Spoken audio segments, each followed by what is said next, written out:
जय श्री राधे।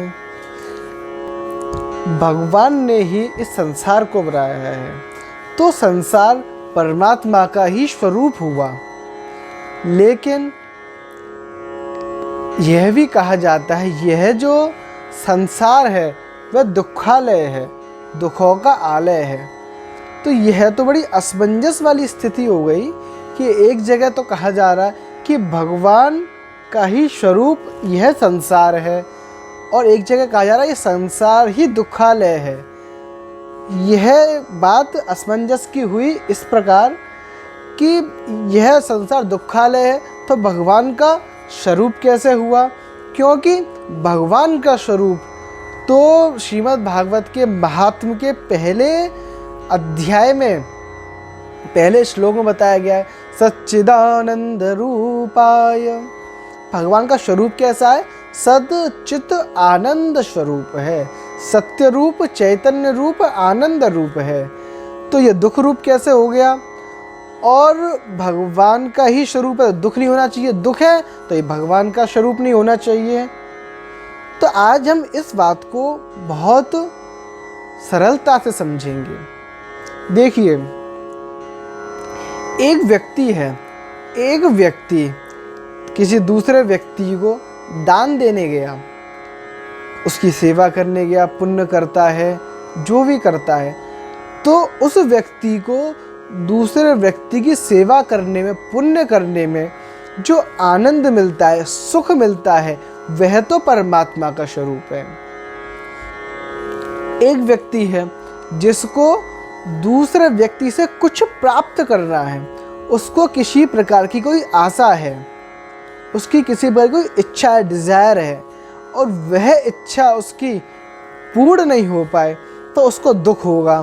तो उसके लिए यह संसार दुखालय हो गया, उसके लिए यह संसार दुख रूप हो गया। ये दोनों बात कैसे हुई कि एक व्यक्ति को सेटिस्फैक्शन हो गया तो उसके लिए सुख हो गया, एक व्यक्ति को सेटिस्फैक्शन नहीं मिला, उसकी डिज़ायर पूरी नहीं हुई तो उसके लिए दुख रूप हो गया। इसी बात को कहते हैं मन के हारे हार है, मन के जीते जी, मन ही मिलावत राम सु, मन ही करत फजीत। अर्थात मन के होने से तो व्यक्ति को हार हो जाती है और मन से ही व्यक्ति जीत जाता है। किस प्रकार? देखिए, एक बहुत सरलतम उदाहरण के अनुरूप, एक व्यक्ति है, दो व्यक्ति हैं, किसी रेस में गए हुए हैं, वह बस बिल्कुल जीतने की ही लाइन पर हैं। एक व्यक्ति चल रहा है आगे, एक व्यक्ति हो गया पीछे। जो पीछे वाला व्यक्ति है उसने सोच लिया कि मैं अब नहीं जीत सकता, मैं उस लाइन को नहीं पार कर सकता, तो उसके मन में यह आ जाएगी नहीं जीत सकता, नहीं जीत सकता, तो वह मन जो है वह बुद्धि को सीधा ट्रांसफर कर देगा, मैं नहीं जीत सकता, तो वह हार जाएगा। और वह यह सोच ले नहीं मैं जीत सकता हूँ, मैं और तेज भाग सकता हूँ और मेरी स्पीड ग्रोथ कर सकती है, तो वह और तेज भागेगा और संभावना है कि वह जीत भी जाए, हो सकता है वो जीत जाए। तो कहने का तात्पर्य ये मन जो है, मन को समझाने का ही सारा खेल है। मन समझ गया तो समझिए कि आपने अपनी सभी इंद्रियों को जीत लिया।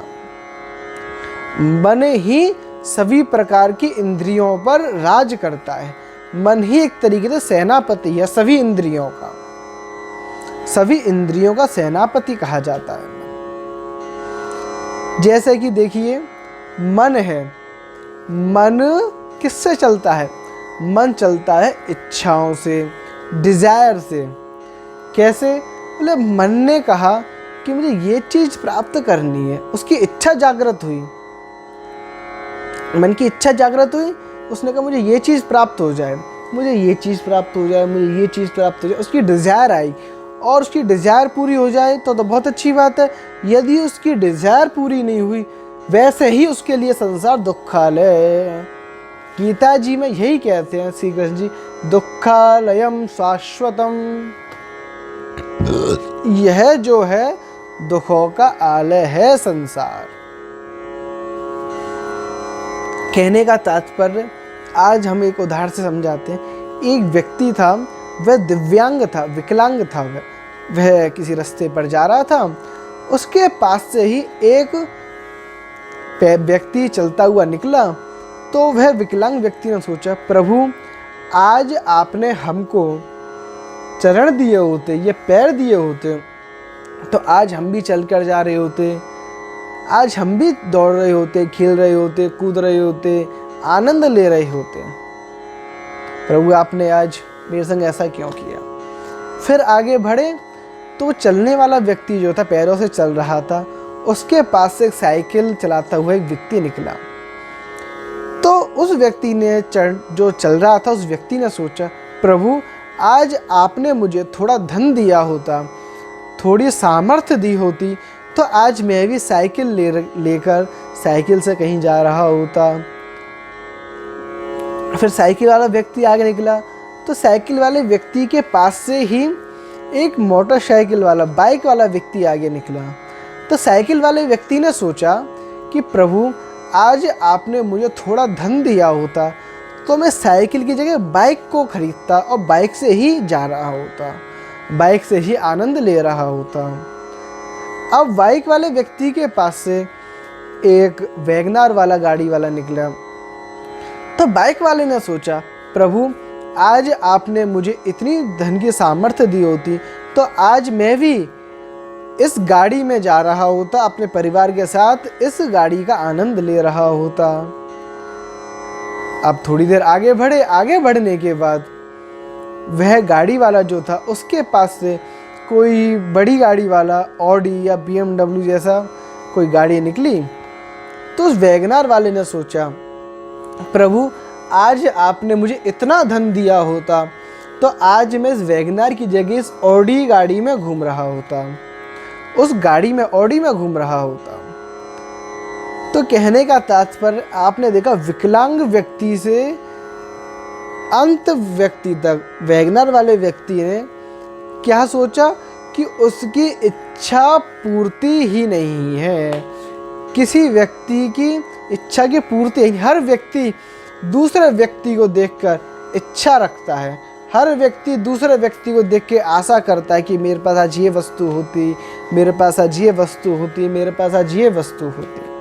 हर व्यक्ति यही सोचता रहता है। इसी बात को तुलसीदास जी ने कहा है, दीन कहे धनवान सुखी, धनवान कहे सुख राजा को भारी, राजा कहे महाराजा सुखी, महाराजा कहे सुख इंद्र को भारी, इंद्र कहे चतुरानन को सुख, चतुरानन कहे सुख विष्णु को भारी, तुलसीदास विचार कहे हरि भजन बिना सब दीन दुखारी, तुलसीदास विचार कहे हरि भजन बिना सब दीन दुखारी, तुलसीदास विचार कहे हरि भजन बिना सब दीन दुखारी। कहने का तात्पर्य, हर व्यक्ति अपने से बड़े व्यक्ति से आशा रखता है, इच्छा रखता है कि मुझे यह वस्तु प्राप्त हो जाए, यह वस्तु प्राप्त हो जाए। तुलसीदास जी कहते हैं कि हर व्यक्ति इच्छा रखने के साथ साथ जब तक वो हरि का भजन नहीं करेगा, जब तक वह दीन और दुखी ही रहेगा, हरि का भजन ही व्यक्ति को आत्म शुद्धि का, आत्म शांति का अनुभव कराता है। हरि का भजन ही व्यक्ति को एकाग्र चित्त करता है। हरि का भजन ही व्यक्ति को साधना में लगाता है। हरि का भजन ही व्यक्ति की इंद्रियों को एकाग्र करता है। हरि का भजन ही प्रभु की सेवा में लगाता है। हरि अंदर, आपके अंदर समाहित हो गए तो यह समझिए आपको आधा आनंद तो तभी प्राप्त हो गया जब आपने प्रभु की भक्ति कर ली। कहने का तात्पर्य हर व्यक्ति को भक्ति करनी चाहिए, हर व्यक्ति को भक्ति का अनुभव करना चाहिए। अब हम देखें कि यह हमने देखा कि हर व्यक्ति के मन के अनुरूप ही दुख है और सुख है। अब हम इस दुख और सुख को किस प्रकार भगवान से जोड़ें, वह हम इस प्रकार जोड़ेंगे। हरि का भजन, साधु की सेवा। हरि का भजन करो, साधु की सेवा करो, हरि का सुमिरन करो। कोई व्यक्ति क्या करे? भगवान से जुड़ने के लिए भगवान का जप करे, भगवान का श्रृंगार करे, भगवान के लिए पोशाक लाए, पोशाकों को बनाए। मतलब कहने का तात्पर्य हर व्यक्ति भगवान से किसी ना किसी रूप में जुड़ा रहे, हर व्यक्ति भगवान से किसी ना किसी रूप में जुड़ा रहे। भागवत में गोपियों का भी यही स्वरूप बताया गया। गोपियाँ दही मंथन कर रही है तो प्रभु का ही चिंतन कर रही हैं। गोपियाँ गाय धो रही हैं तो भी हरि का चिंतन कर रही हैं। गोपियाँ गोबर लेप रही हैं तो भी हरि का चिंतन कर रही हैं। जो भी कार्य कर रही हैं वह हरि का चिंतन ही कर रही हैं। इससे हरि का चिंतन करने से वह सभी कार्य हरि को ही अर्पण हो जाते हैं, वह सभी कार्य हरि को ही समर्पण हो जाते हैं। कोई व्यक्ति जैसे किसान होते हैं, फार्मर, वह खेती कर रहे हैं और खेती करते में सोचते जा रहे हैं ये गेहूँ आएगा, गेहूँ आके मैं इसको पीस के प्रभु का भोग लगाऊंगा, ये है मैं बेचूंगा तो इससे धन प्राप्त होगा, उसके लिए प्रभु को भोग लगाऊंगा। यह जो गेहूँ मैं जिसको बेचूंगा वह जिस जिस घर में जाएगा वहाँ हरि का भोग लगेगा, तो इससे वह वस्तु भगवान को ही अर्पण हो गई, वह भगवान के ही लायक वस्तु है। इसीलिए इसी से ही व्यक्ति को सुख का अनुभव होता है। इसी प्रकार व्यक्ति को सुख की अनुभूति प्राप्त होगी, इसी प्रकार व्यक्ति को आनंद होगा, इसी प्रकार यह संसार भगवान का ही स्वरूप हो जाएगा। बस हमको अपना मन का और देखने का नज़रिए को, अपने मन को और आँखों के देखने की दृष्टि को बदलना है कि हमको यह सुख की अनुभूति कराएगा या हमको दुख की अनुभूति कराएगा। एक औरत थी, वह औरत प्रभु से कहा करती थी, सुख भी मुझे प्यारे हैं, दुख भी मुझे प्यारे हैं, मैं छोड़ू किसे भगवन, दोनों ही तुम्हारे हैं। मैं छोड़ू किसे भगवन, दोनों ही तुम्हारे हैं। हर वस्तु प्रभु को अर्पण कर दो तो किसी भी प्रकार की उस व्यक्ति को दुख पहुँचेगा ही नहीं। उसको हर बात में, हर चीज़ में उसको सुख की ही अनुभूति प्राप्त होगी। आप सभी को जय श्री कृष्णा।